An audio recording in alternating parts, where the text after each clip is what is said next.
यिनी वामपुर्खेका वामपुर्खे नै हुन्। झन् खतरनाक चाहिँ उनको खेल म देख्दैछु अहिले। पोलिटिकल गावेदेखि दाल गल्नेवाला छैन, पक्का पक्की। प्रचण्ड मुसा भएर नभटार्नुहोस्। प्रचण्ड कुनै पनि बेला चितुवा भएर निस्किन सक्छन् त्यहाँबाट। जुन फैसला दिए पनि अब सुप्रिम कोर्ट पर्यो, फस्यो, बिल्कुलै फस्यो। यो कुरा कुनै दिन इन्टरनेसनल अदालतमा जान चाहिँ सक्छ। यी बिचरालाई त यहाँ पशुपतिनाथ दर्शन गर्न भने ल्याएको अब तिनले विचार गरौँ न, यो सिस्टम चलेन भनेर त्यो गरौँ, अरू उपाय छैन हामीसँग। जब माओवादी अन्डरग्राउन्ड थिए, युद्धमा थिए, हामीसँग खुब सल्लाह गर्थे। हेर्छु भने मतलब त उही माओवादी शैलीमा क्याप्चर गर्छु। पार्टीहरूले कुहिएका नेतालाई हटाउन सकेनन्। तिमीहरू राज्यमा आएपछि तिमीले के गर्लौ त?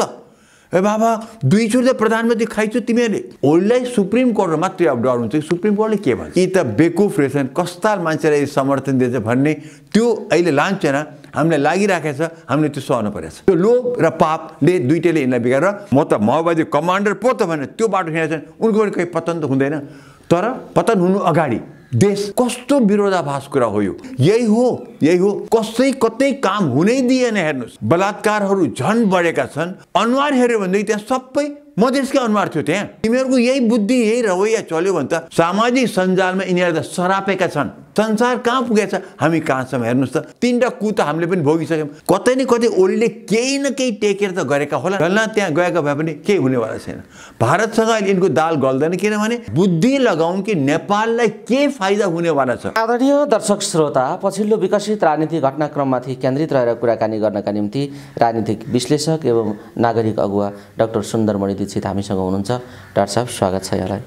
धन्यवाद छ। तर ज्योति एउटा कुरा बताउँ, म विश्लेषक, पोलिटिकल विश्लेषक म होइन, म डक्टर हुँ के। म त खालि एउटा समाजमा देखिएको कुरा बोल्ने मात्रै हुँ।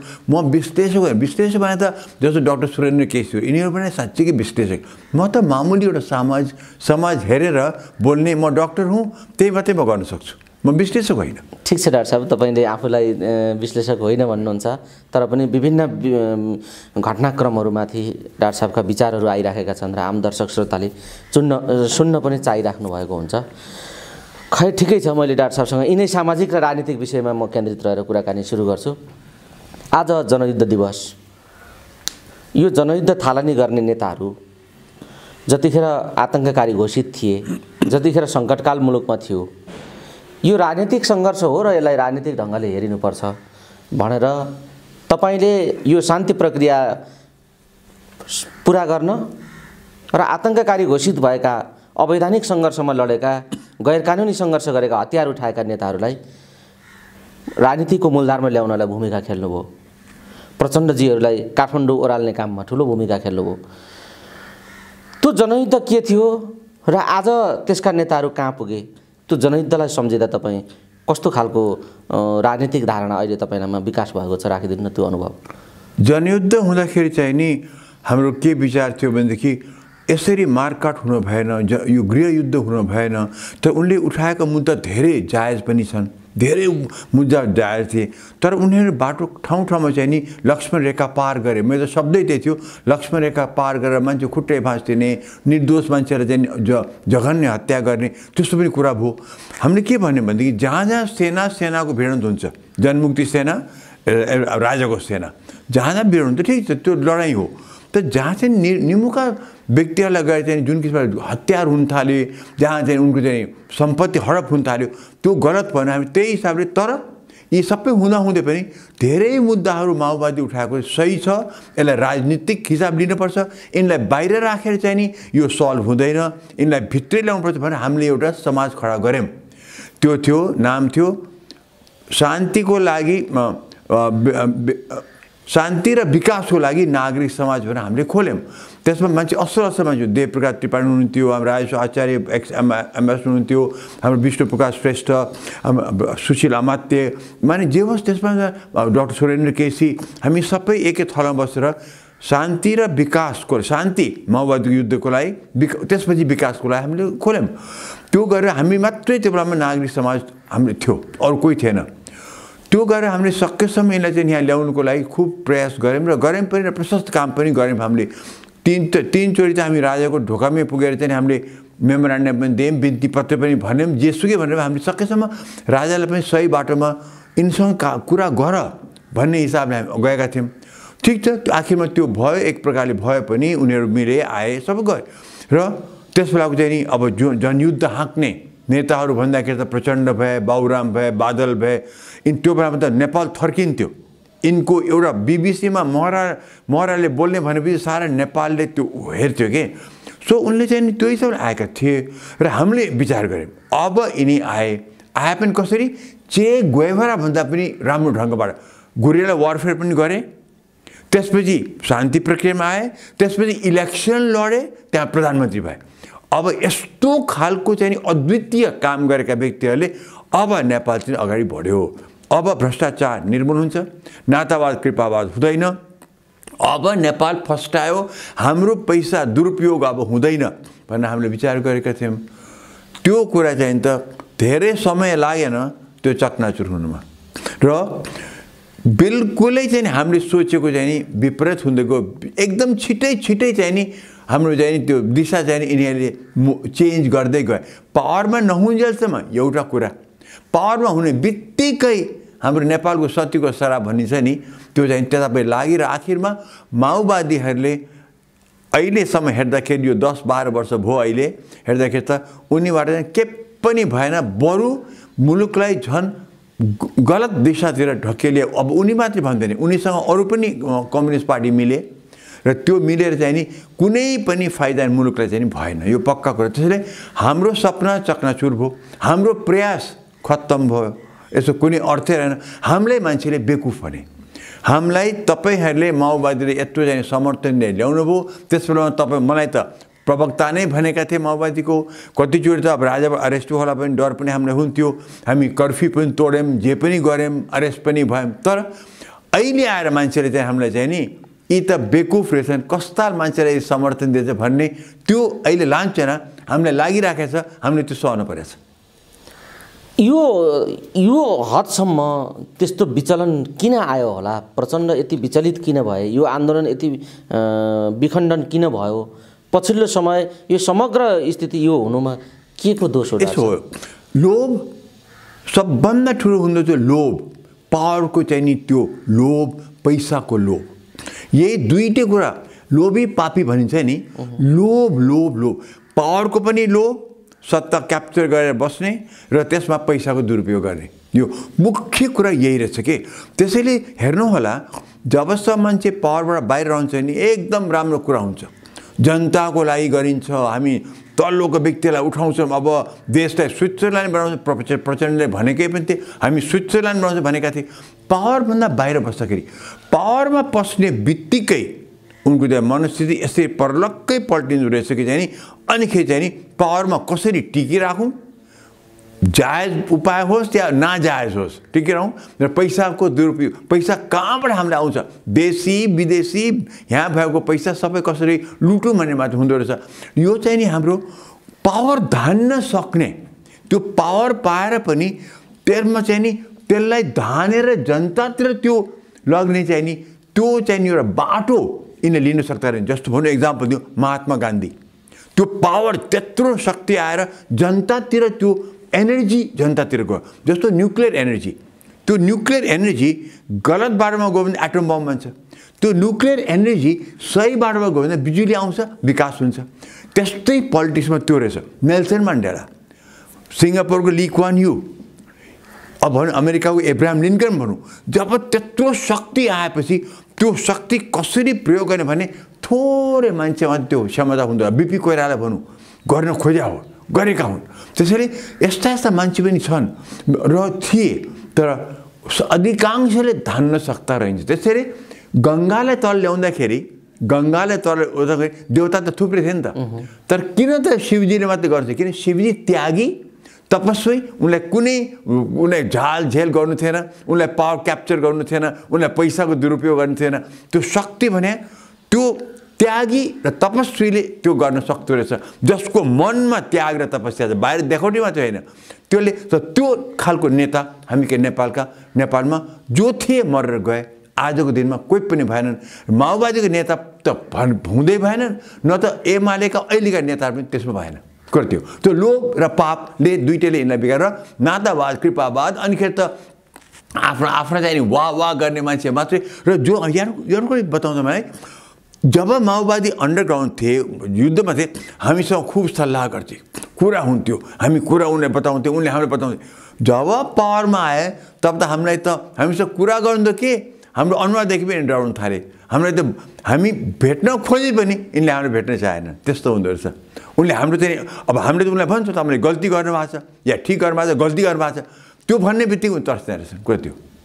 डाक्टर साहब, अब जुन रजगजका साथ, जुन एउटा प्रभावका साथ प्रचण्डको उदय भयो नेपाली राजनीतिमा, त्यो प्रचण्ड चाहिँ अब रहेनन्। प्रचण्ड बाघ थिए, प्रचण्ड अहिले मुसा भए भनेर धेरैले आलोचना पनि गरिराखेका छन् र उनको व्यवहारले पनि त्यो देखाउँछ। र त्यो सङ्घर्षले ल्याएको गणतन्त्र आज जे छ, जस्तो प्रकृतिको छ यो गणतन्त्र, जस्तो अनुहारको छ, यसको अनुहार अब बदलिनेवाला छ। यो अब यही अवस्थामा नरहने ठाउँमा आइपुग्यो राजनीति र सबैभन्दा सङ्कट र चुनौतीको घडीमा प्रचण्डहरू नै छन्, किनभने यो स्थिति उनले नै पुर्याएका हुन् भनेर मान्छेहरू तर्क गर्छन्। यो तर्कमा सत्यता छ? प्रचण्डले बाटो बिराएका हुन्, उनले बोल्ने कुरा र गर्ने कुरामा धेरै अन्तर आयो। र तपाईँले भन्नुभयो अहिले मान्छेले चाहिँ नि प्रचण्ड बाघ थिए, मुसा भए, मुसा होइनन् उनी। अहिले पनि उनको अहिले चाहिँ नि झन् खतरनाक चाहिँ उनको खेल म देख्दैछु अहिले। पहिले ओलीसँग मिले र ओलीले त उनलाई चाहिँ हातखुट्टा बाँधेर राखिदिएका हुन्, त उनले यति उकुस मुकुस त्यहाँ भयो। पावर चाहिने, प्रधानमन्त्री 2.5 वर्ष हुनुपर्ने, पाएनन्। त्यो भित्रको त्यो आक्रोश, त्यो आकाङ्क्षा, त्यो चाहिँ त्यो जुन त्यो उनलाई चाहिने थियो नि, त्यो कुरा उनले पाएनन्। त्यो उकुस मुकुसबाट त्यही बाटै नै उनले चाहिँ नि ओलीलाई चाहिँ ओलीको विरोध गरेर उनलाई चाहिँ ओलीलाई फ्याँक्नै खोजे उनले। किन उनलाई थाहा थियो कि नेक्स्ट ओली फ्याँके भनेदेखि त मै प्रधानमन्त्री हुन्छु। उनको त्यहाँबाट चल्के सुरु भयो कि चाहिँ नि उनले सही गराउन थाले सांसदहरूलाई र संसदमा त्यो अविश्वासको प्रस्ताव ल्याएर चट्ट ओलीलाई फ्याँकि नै हालौँ। फेरि अगाडि के भने होइन अब ओलीले 5 वर्ष चलाउँछ भने उता त एक दाँत त्यो देखाए। अर्कोतिर चाहिँ ओलीलाई संसदमा चाहिँ नि अविश्वास प्रस्तावलाई हटाइहालौँ भनेर सब क्याम्पेन चलाए। त्यो गर्दाखेरि उनले द्वैत चरित्र प्रचण्डले देखाए। तर के रहेछ, पावर उनलाई चाहिएको थियो, एनी हाउ पावर। त्यसले गर्दाखेरि प्रचण्ड मुसा नबटार्नुहोस्, उनले आफ्नो चलखेल गर्ने प्रशस्त ठाउँ राखे, तर उनको त्यो चलखेल उताबाट सफल भएन। अब त्यो नभएपछि मान्छेलाई जब आफूले गर्न खोजेको कुरा नपाएपछि आक्रोशित हुन्छन्। र प्रचण्ड त जनयुद्धका चाहिँ नि कमान्डर हुन्, बन्दुक लिएर हिँडेका व्यक्ति हुन्, सेनासँग लडेका व्यक्ति हुन्। त्यो मान्छे क्रुद्ध हुँदै गयो, उनले पाएनन्, आफ्नो चाहेको कुरा पाएनन्, अवरोध भयो, तगारो आयो भनेदेखि त्यसलाई पार गर्नुको लागि चाहिँ उनी जे पनि कदम उनी चलाउन सक्छन्। त्यो याद गर्नुपर्छ हामीले। त्यसैले प्रचण्ड मुसा भएर नबटार्नुहोस्। प्रचण्ड कुनै पनि बेला चितुवा भएर निस्किन सक्छन् त्यहाँबाट। सिंह नबन्नु, त्यो चितुवा त हुन खोज्छन् उनी। अरू अहिले त्यही देखिया छ। अहिले शाकाहारीबाट मांसाहारी भनौँ, चितुवा नै हुनु खोजे। अहिले चाहिँ नि सिंहदरबार घेर्छु र बालुटा घेर्छु, के को अर्थ छ? जब सुप्रिम कोर्टको मुद्दा छँदैछ, घेर्छु भने मतलब त उही माओवादी शैलीमा क्याप्चर गर्छु, म राज्य क्याप्चर गर्छु भने अर्थै त्यही हो। माओवादी युद्धमा त्यही थियो। त्यसपछि सुप्रिम कोर्टलाई आदेश सम्मान गर्छु मान्दिनँ भने मतलब पहिलेको जनअदालत होइन र? जनअदालत प्रचण्ड सुप्रिम कमान्डर थिए। जनअदालतलाई ल अदालत बनाऊ, यसलाई खतम पार, ल अदालत गर, यसलाई चाहिँ यसको सम्पत्ति हडप गर, त्यही न हो जनअदालतको टाइममा त। त्यसैले कता कता प्रचण्ड अहिले चितुवा हुन खोजिरहेका छन् र यो बाटोमा उनी जान आँटे जस्तो मैले देखिरहेको छु। त्यो बाटोबाट गयो भनेदेखि उनले अझ पनि यहाँ उत्पात मचाउने काम चाहिँ गर्न सक्छन्। उनसँग क्याडर त छन् नि, उनले जतिलाई खत्तम पारे भने माओवादीमा जनमुक्ति सेनाका लागि केही गरेनन्, घाइते अपाङ्गलाई केही गरेनन्, घर घरमा गएर सान्त्वनासम्म पनि दिएनन्, पैसा दिन त कुरै छैन, उनी आफू त मालामाल भए। तर प्रचण्डलाई चाहिँ जुन मुसा भन्छ शब्द युज गर्नुभयो नि त्यो होइन। उनी चाहिँ कुनै हालतमा बाघबाट अझै पनि धेरै विचण्डकारी कामहरू गर्न सक्छन्। र मेरो विचारमा जब मान्छेलाई चाहिँ भित्रबाट यो मैले गर्नुपर्छ, म गर्छु भने परेपछि जुन बाटो पनि त्यो व्यक्ति अपनाउन सक्छ। जस्तो ज्ञानेन्द्रले कु गर्न पर्ने थिएन। आगे ज्ञानेन्द्र राजा थिए, आगे सबैले मानेका थिए। माओवादीले पनि राजालाई मानेकै थिए, काङ्ग्रेसले मानेका थिए, एमाले मानेकै थिए, राजदरबारमा राजा थिए। तर उनलाई त्यो महेन्द्र, म त महेन्द्रको छोरा पो त भनेर म महेन्द्र हुन सक्छु भनेर एक्ज्याक्टली महेन्द्रको शैलीमा गए, आखिरमा त पतन भयो। त्यसै अहिले प्रचण्ड म त माओवादी कमान्डर पो त भनेर त्यो बाटो हिँडेछन्, उनको पनि केही पतन त हुँदैन। तर पतन हुनु अगाडि देशलाई ठुलो हानि हुनसक्छ, जनतालाई ठुलो हानि हुनसक्छ। त्यो बाटो कतै कतै जान आँट्या हो कि, किनभने धैर्यता यिनमा भएन। सुप्रिम कोर्टको भर्डिक्ट त्यत्रो मुद्दा चल्दा चल्दै डेली मुद्दा चलेको छ, रोजिँदै चलेको छ, उनकै तर्फबाट चाहिँ मुद्दा चलिरहेको छ भनेदेखि अहिले एक प्रकारले सुप्रिम कोर्टलाई लत्याउने, सुप्रिम कोर्टलाई अनादर गर्ने, सुप्रिम कोर्टलाई चाहिँ नि तिमी केही होइन न्यायाधीशहरू सबै तिमीहरू चाहिँ हामीले पेल्न सक्छौँ, सडकमा ल्याएर घिसार दिन्छौँ होइन हामी सम्मका कुराहरू त्यो पनि त्यो माथि हेर्नुहोस् ज्योतिजीहरूले कस्तो गजब भएको छ भनेदेखि अब न्यायाधीशहरूलाई कस्तो समस्या पर्यो भनेदेखि न्यायाधीशहरू त आखिर ठुलो व्यक्तिहरू हुन् नि, त्यो अब न्यायालयका सुप्रिम कोर्टका न्यायाधीशहरू हुन् नि। अब के भयो, प्रचण्ड पनि दबाब दिने, माधव नेपाल पनि जोड्नु त्यहाँ दबाब दिने, ओली पनि दबाब दिने। अब यिनले उताको चाहिँ नि फैसला गऱ्यो भनेदेखि आहा देख्यो प्रचण्डले दबाब दिएको थियो, न्यायाधीशहरू दबाब पर्दा रहेछन् यसले भन्छ।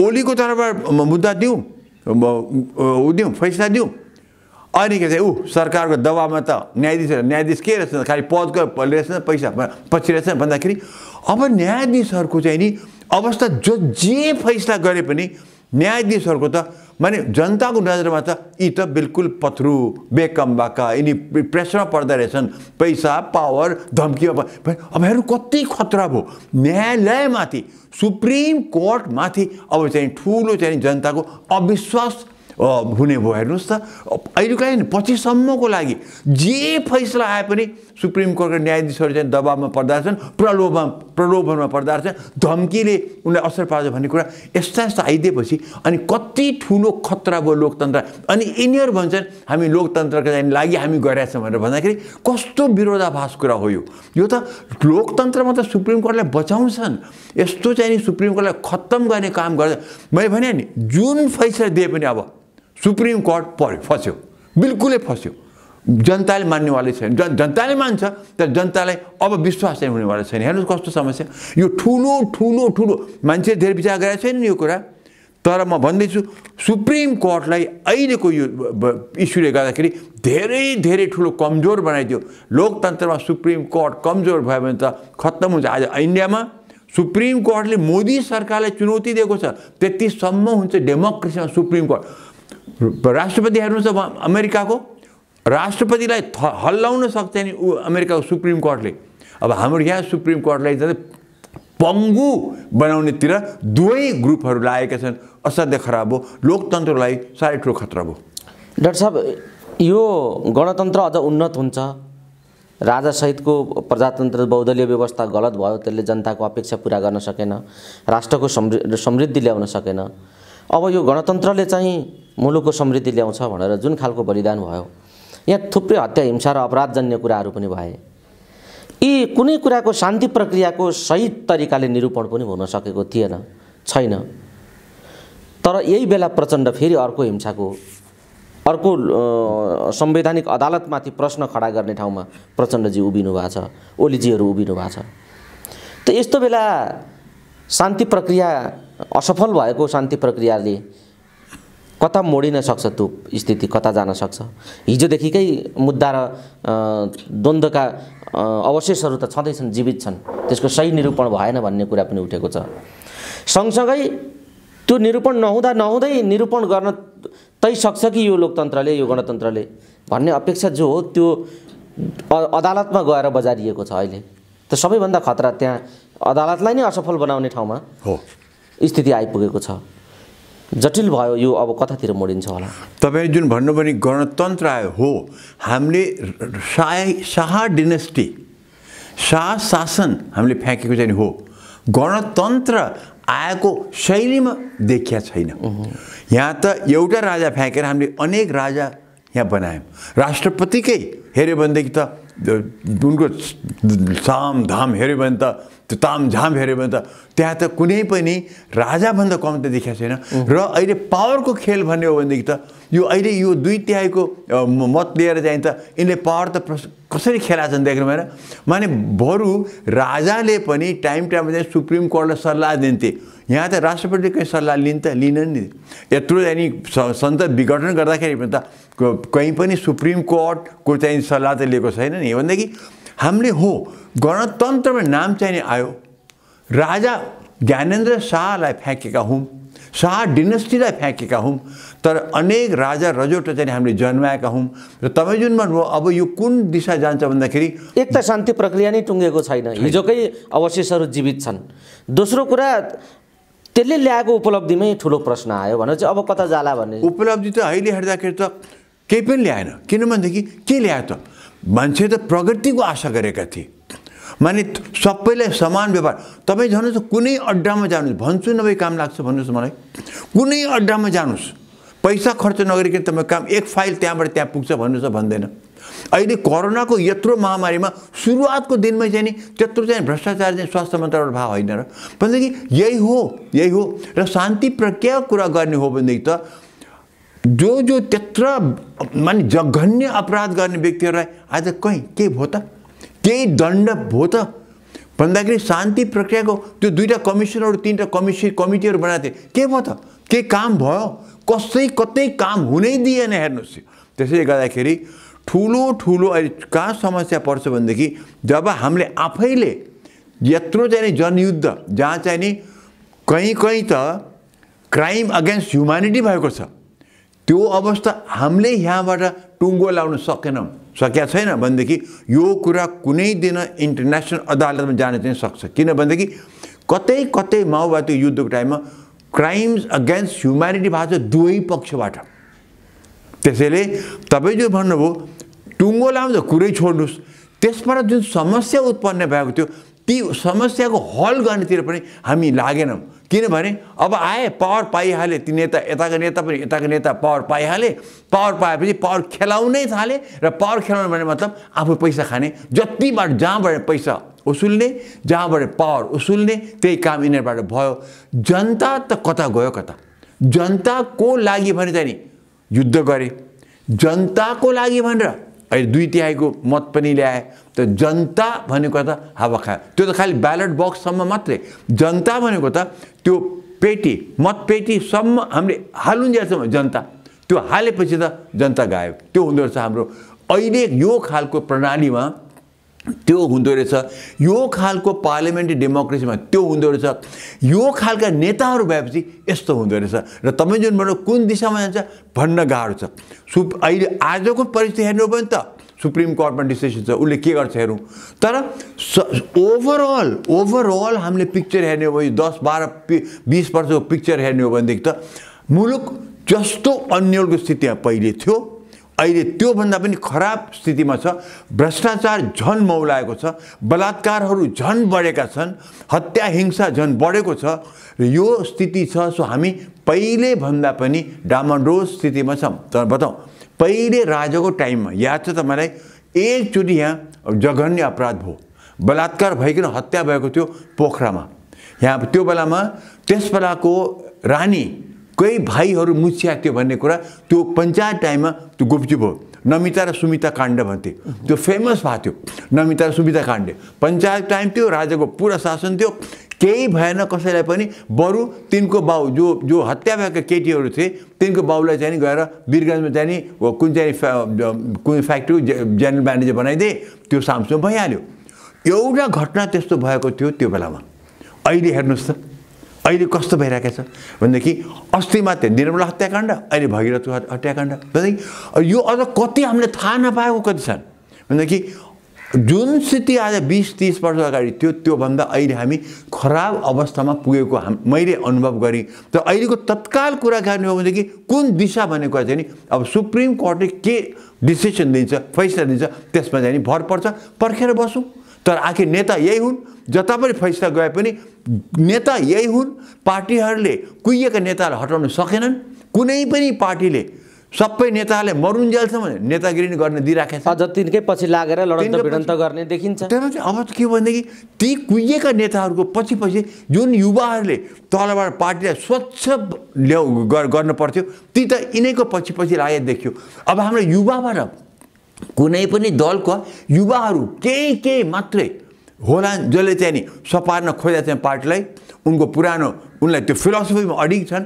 बाँकी त छिटो छिटो नेताको पछि लगाएर चाहिँ नि उनी पनि के पाइहाल्नु भन्ने आशामा चाहिँ नि म त्यो देख्दैछु। त अब हामीले आशा कहाँ गर्ने? अब यही सिनो भएका चाहिँ नेताहरूले मरुन्जेलसम्म राज्य गर्ने भए त्यो मरुन्जेलसम्म गर्दाखेरि नेपाल त डुबायो, अहिलेसम्म चाहिँ डुबाएको छन्, डुबाउँदै भए कुर्ते हो।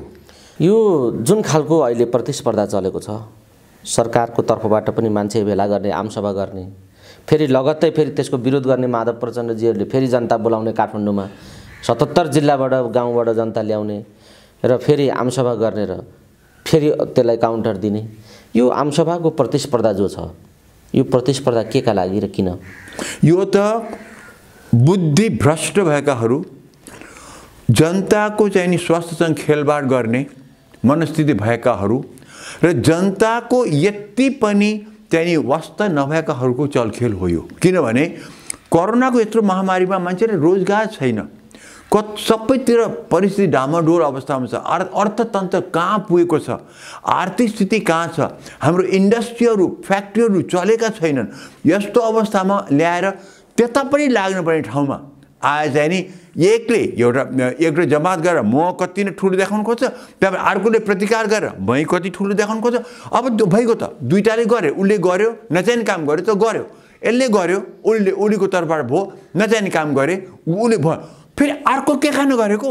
र अस्तिको जुन तपाईँ देख्नु माधव नेपाल प्रचण्डको गर्दा अनुहार हेऱ्यो भनेदेखि त्यहाँ सबै मधेसकै अनुहार थियो। त्यहाँ मैले हेर्दाखेरि त्यहाँ त 60-70% मधेसको मात्र अनुहार देखेँ भने मतलब यी बिचरालाई त यहाँ पशुपतिनाथ दर्शन गर्न भने ल्याएको छु, त्यही भने पशुपतिनाथ दर्शन गर्न ल्यायो हामीलाई। अब यहाँ प्रचण्डजी फुलेर भन्नुहुन्छ कि हाम्रो कत्रो सफल हो, सफल के भयो? जनतालाई दुःख देऊ, मान्छेको हस्पिटल एम्बुलेन्स हस्पिटलमा बिरामी पुऱ्याउनु पाएन, मलामी जान मान्छे पाएनन्, रोजगार दैनिक काम गरेर पैसा कमाउने कमाउनु पाएनन्।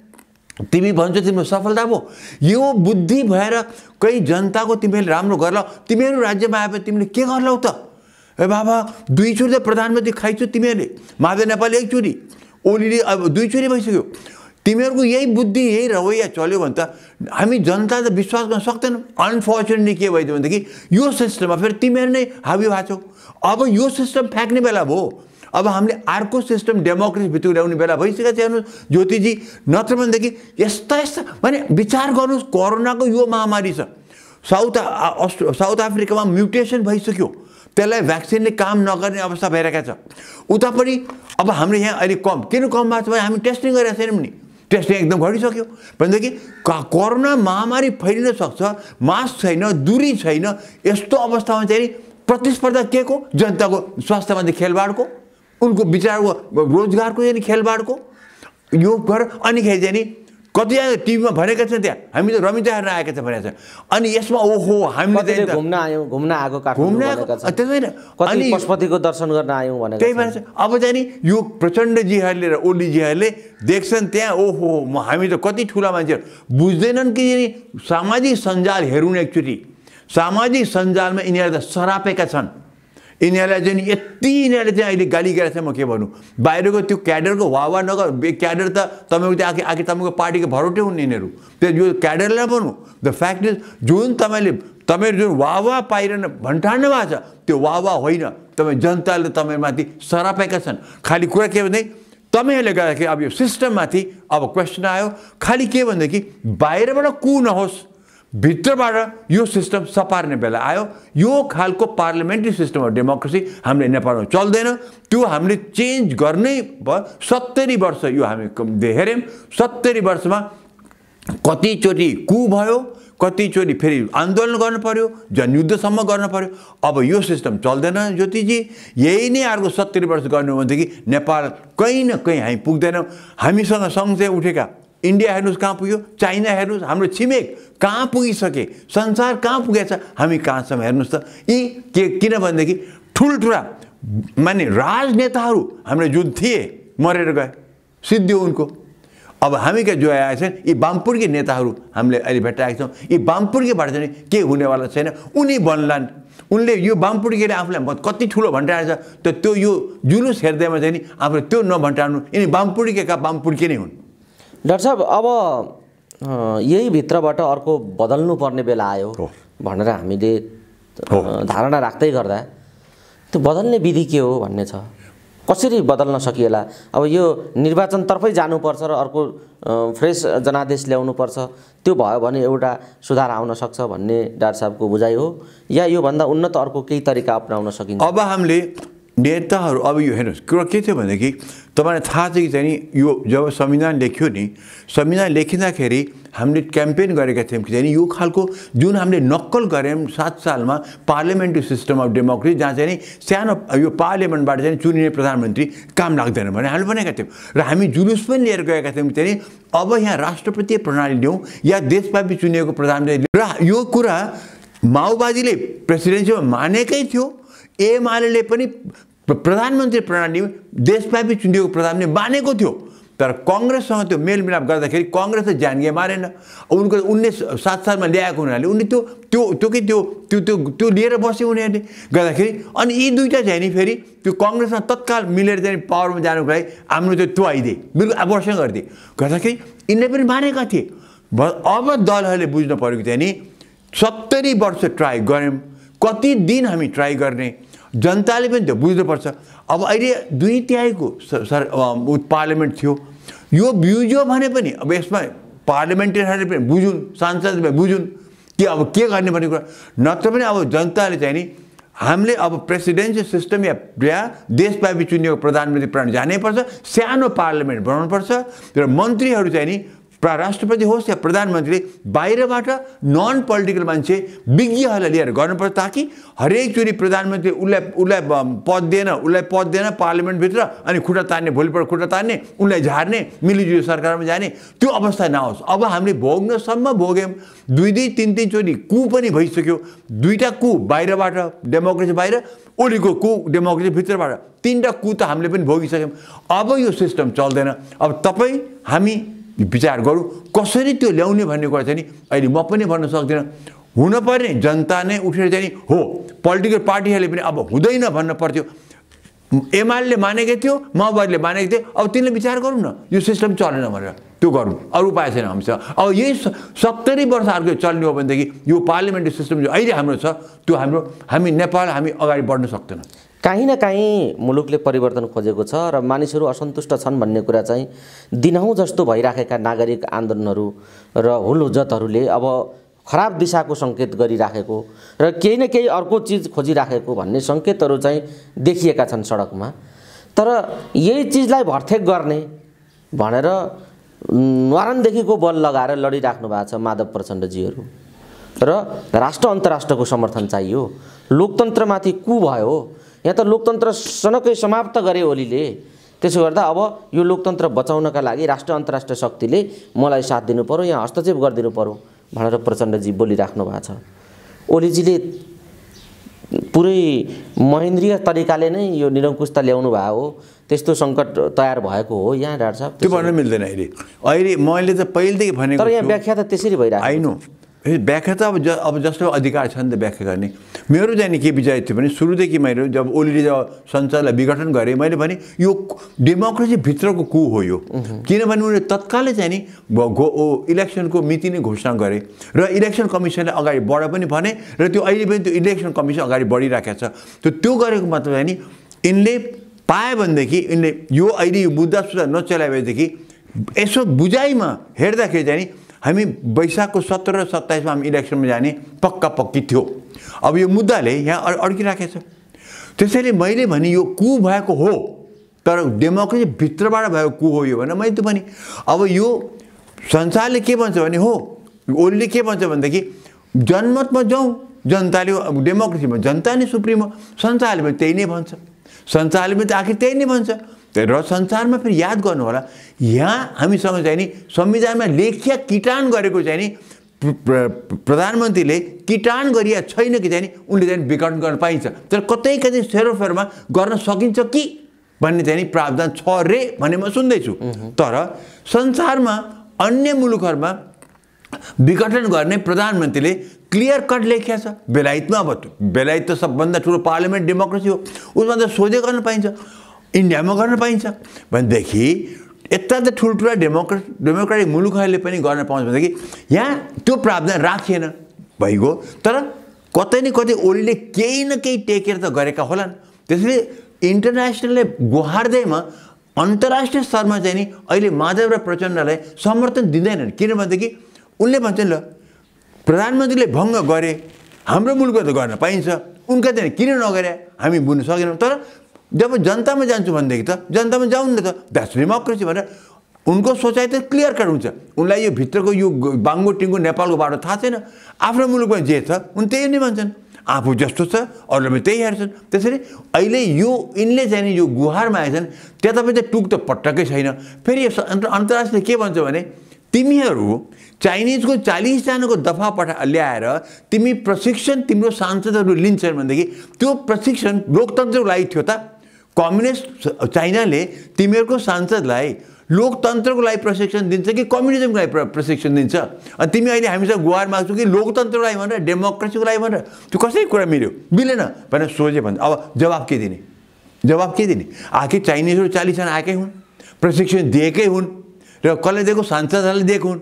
र चाइनाले प्रशिक्षण डेमोक्रेसीको लागि दिन्छ कि कम्युनिजमको लागि दिन्छ भनेदेखि अनि इन्टरनेसनलले त हेर्नु, इन्टरनेसनल उनीहरूले सोझै बोलिदिन्छन्। सो तिमी त्यसो गर्ने व्यक्ति अहिले तिमीहरू भन्छौ चाहिँ नि गुहार माग्छौ हामीसँग, त्यो त कति लोकतन्त्रमा चुनाव ठिक छ, वी एग्री विथ द चुनाव भनिदिन्छ। त्यसैले ओलीले त्यता पनि डर छैन।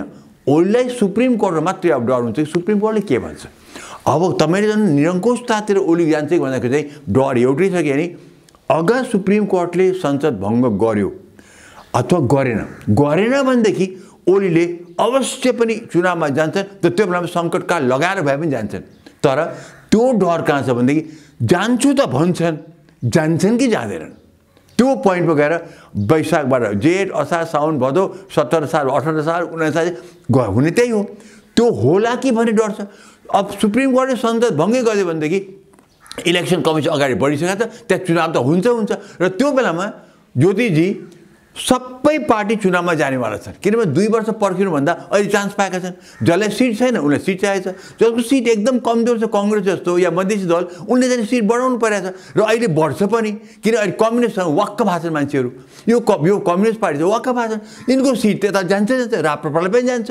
त्यो गाई पहिले खत्तम भएको थियो, गाई फेरि उम्रेर पनि आउँछ। त्यसैले यी सबै इलेक्सनमा जानेवाला छन्। सुप्रिम कोर्ट भर्डिक्ट मात्रै पर्खेका छन्। तर ओलीले के गरेर सुप्रिम कोर्टले उल्टो उनको भर्डिक्ट गरिदियो भनेदेखि ओलीले चाहिँ सङ्कटकाल लगाएर गयो भनेदेखि हो त्यहाँ पनि उनले डेफिनेटली इलेक्सन गराए। त्यो डेफिनेट सङ्केत बाटो त्यो हिँडे र 1 महिना इलेक्सन कमिसनले हेर्नुहोस्, कोही त इलेक्सन कमिसनले त्यो स्थगन गर्यो भनेदेखि त्यो आपसमा त पोलिटिकली स्थगन भयो भने डर हुन्छ। इलेक्सन कमिसन टाइम पाएनौँ हामी वैशाखको सर जेठ असारमा गर्छ भन्यो भनेदेखि इलेक्सन कमिसनले भन्छ भनेदेखि त्यो प्राविधिक कुरा हो, हामी मान्छौँ, जनताले उफ्रिनु पर्दैन। तर पोलिटिकली चाहिँ नि यहाँ पोलिटिसियनहरूले चाहिँ नि यो स्थगन गर्न थाल्यो भने त्यहाँ डर हुन्छ। त्यसले त्यो एउटा डर चाहिँ हामीलाई छ। नत्र भने इन्टरनेसनलले त भन्छ कि चुनावमा जानु छ, it's quite common in democracy भन्छ, चुप रहेर बस्छ। तर डाक्टर साहब यही सन्दर्भमा आफ्नो पक्षमा माहौल बनाउनका निम्ति उपचारको बाहनामा नेताहरू दिल्ली धाउन थाले। प्राय यहाँ गडबडी हुँदा दिल्ली नै धाउने पुरानै चलन हो र उपचारको बाहनामा झलनाथजीलाई प्रचण्डजीले आफ्नो दूतको रूपमा दिल्ली पठाए भनेर अहिले चर्चा भइराखेको छ। न उपचारकै निम्ति गए या प्रचण्डजीको दूतको रूपमा दिल्ली गए भन्ने अहिले मानिसहरूमा एउटा आशंका छ। झलनाथजीलाई चाहिँ शरीरमा कम्पन आयो, त्यही भएर उपचार गर्न उहाँ जानुभयो भन्ने जुन अहिलेकै बेला उहाँ दिल्ली जानुभएको छ, यसले के सङ्केत गरिरहेको छ? झलनाथजीको मैले पनि जुन अभिव्यक्ति देख्छु, टिभीमा देख्छु नि, उहाँ डेफिनेटली रोगी हो।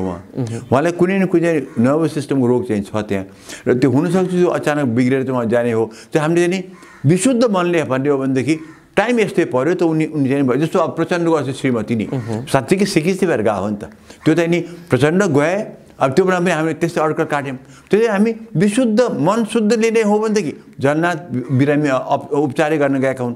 अब यहाँ अलिकति बाङ्गुटिङको हिसाबले सोच्ने यता शक्ति प्रदर्शन पनि गरियो भोलिपल्ट त्यो अवस्थामा हेर्ने हो भनेदेखि झलनाथ त्यहाँ गएका भए पनि केही हुनेवाला छैन। भारतसँग अहिले यिनको दाल गल्दैन, किनभने यति भारतलाई यो कम्युनिस्ट पार्टी ओली भन्दैन, ओलीले नै चिडाएका हुन्। तर त्यो बेला यिनीहरू सबै सँगै थिए। यिनीहरू कसैले पनि भारतको लागि त बोलेन नि त। ओलीले त्यत्रो भारत विरोध गर्दाखेरि त यहाँ कसैले पनि एक शब्द पनि भारतको लागि त बोलेनन्। ओलीले त्यहाँ पार्लियामेन्टमा त्यसरी भारतलाई गिजाउँदाखेरि, उनको त्यहाँ नेसनल चिन्हलाई गिजाउँदाखेरि, त्यो र सत्यमेव जयतेलाई सिंहमेव जयते भन्दाखेरि कुनै न प्रचण्ड न झलनाथ कसले केही त बोलेनन् नि। भनेदेखि भारत यिनीहरूसँग चिडिया छ। सिङ्गो कम्युनिस्ट पार्टी त भारतमा चिडिया छ। त्यो झलनाथ गएर त्यहाँ पोलिटिकल गएको भयो भने दाल गल्ने, हिन्दीमा भन्छ नि दाल गल्नेवाला छैन। तर मेरो विचारमा उनी बिरामी नै भएर गएको हुनुपर्छ। विशुद्ध मनले त्यही नै सोच्छु न। तर पोलिटिकल गएको भएदेखि दाल गल्नेवाला छैन, पक्का पक्की।